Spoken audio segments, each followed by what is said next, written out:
Okay. तो बच्चों बताओ, आपको ये क्या दिख रहा है? गोला। ये एक गोला है जी। हमने आपको बताया था। अभी हमने कल ही पढ़ा था 2D और 3D, द्विविमीय और त्रिविमीय पढ़ा था ना। उसको मैंने बताया था आपको 2D को क्या बोलना है, 2 डायमेंशन। उसका क्या मतलब है? 2 डायमेंशन का मतलब क्या होता है? क्यों बोलते हैं उसको 2D? क्योंकि उसमें क्या होती है? उसमें क्या होती है? लंबाई चौड़ाई है ना, उसमें लंबाई होती है और चौड़ाई होती है, इसलिए इसको हम बोलते हैं 2D फिगर्स, मतलब द्विविमीय आकृतियां, है ना।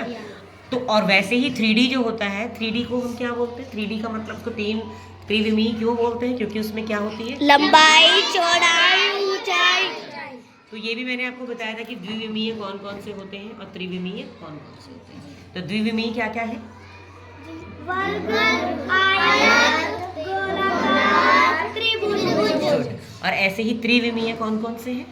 शंकु, बेलनाकार, घर, घनाभ। और एक स्फेयर गोला, वो भी होता है लेकिन वो ठोस होता है।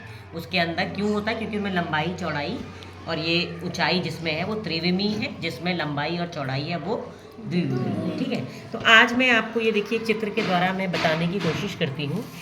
देखिए, ये एक गोला है। इस गोले को हम और क्या नाम से जानते हैं? हाँ, वृत्त भी बोलते हैं हम। अब आपको दिख रहा होगा इसमें कि ये बैंगनी कलर का एक देखो धागा लगा रखा है मैंने, एक इधर से भी और एक इधर से भी लगा रखा है ना। तो ये जो गोला है, सबसे पहले मैंने आपको ये भी बता रखा है कि ये जो गोले की जो पूरी जो एक लेंथ है, लंबाई है ये पूरी, है ना, इसको हम क्या बोलते हैं? इसको क्या बोलते हैं? क्या लिखा है ये? परिधि बोलते हैं, है ना। लेकिन क्योंकि ये कर्व से बना हुआ है, घुमावदार रेखा है, और अगर सीधी सीधी रेखा से अगर बनता तो हम उसको क्या बोलते हैं? परिमाप। हाँ, क्या बोलते हैं उसको? परिमाप। वो भी बाउंड्री का पूरी जो है पूरी लेंथ है। जैसे ये एक तार या कुछ भी समझ लो आप, इतना बड़ा है मेरे पास, इससे मैं जो है घुमा के चाहे तो वर्ग बना लूँ, चाहो तो मैं आयत बना लूँ, चाहे तो मैं त्रिभुज बना लूँ, और चाहे तो मैं गोल बना लूँ। तो लंबाई तो सबकी क्या है? बराबर ही है ना, यानी उसकी पूरी लंबाई एक जैसी है।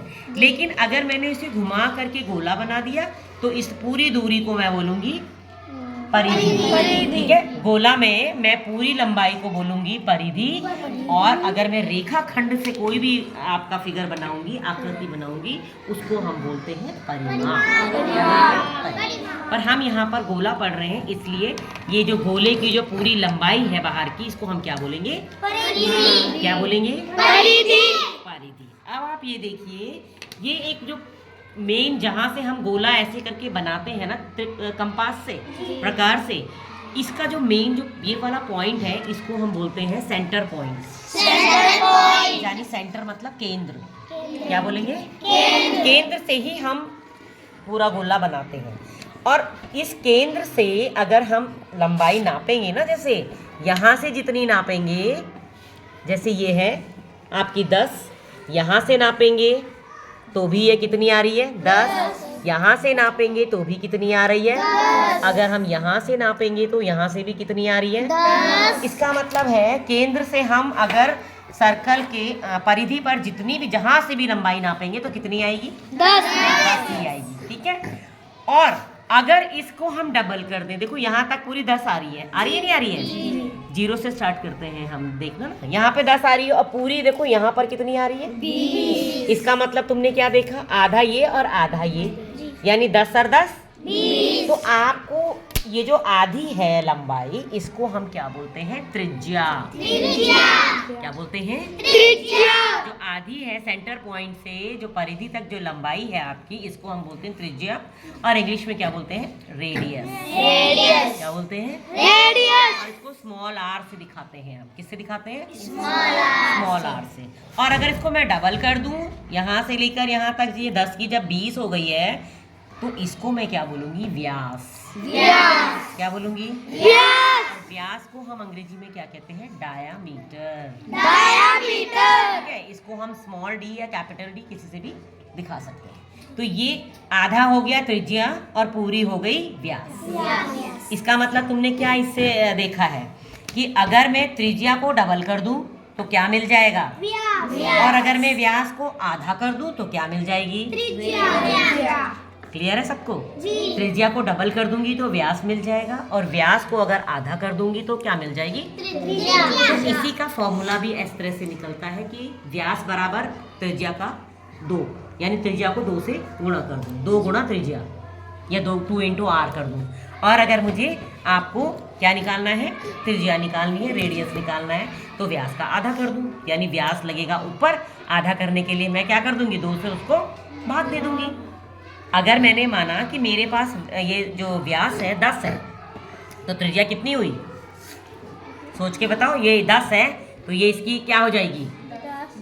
अरे त्रिज्या कितनी हो जाएगी? व्यास तो 10 सेंटीमीटर है सपोज। वेरी गुड, आधा हो जाएगा ना? तो सोचा करो थोड़ा सा। अगर ये 20 है तो ये कितनी हो जाएगी? अगर ये 30 है तो ये कितनी हो जाएगी? 20। कितनी हो जाएगी? सोच समझ के जवाब दो। इसका आधा होता है ना, तो 15 कैसे हो जाएगी? अगर ये 40 है तो ये कितनी हो जाएगी? इस तरीके से। ठीक है, अभी मैं दशमलव वाले आपको नहीं बता रही हूँ। ठीक, ये मेन चीज है। और अगर त्रिज्या मेरे पास 4 है तो व्यास कितना होगा? 8। क्योंकि डबल हो जाएगी। अगर मेरे पास त्रिज्या 6 है तो व्यास कितना हो जाएगा? 12। अगर मेरे पास त्रिज्या 7 है तो ये कितना हो जाएगा? 14। क्लियर हो गया जी। कि त्रिज्या का डबल व्यास होता है और व्यास का आधा त्रिज्या होता है। सबको क्लियर? जी। एक चीज और देख लो, जैसे ये यहाँ से लेकर ग से लेकर ये ख तक ये वाली जगह जो है, जी। ठीक है, या ख से लेकर घ तक की ये जो एरिया है, या ग से लेकर ये ग ज छ पूरा होते हुए यहाँ तक का एरिया है, इसको हम क्या बोलते हैं? चाप। और इंग्लिश में बोलते हैं आर्क। ARC, arc. ये यहाँ से लेकर यहाँ तक की दूरी जो है इसको हम बोलते हैं आर्क। या यहाँ से लेकर यहाँ तक की दूरी को हम क्या बोलेंगे? आर्क। या यहाँ से लेकर यहाँ तक की दूरी को हम क्या बोलेंगे? तो आज सबको ये चीज़ क्लियर हुई? जी। कल हम इसको कॉपी में समझेंगे और करेंगे। ठीक है, सबको क्लियर हो गया? ओके।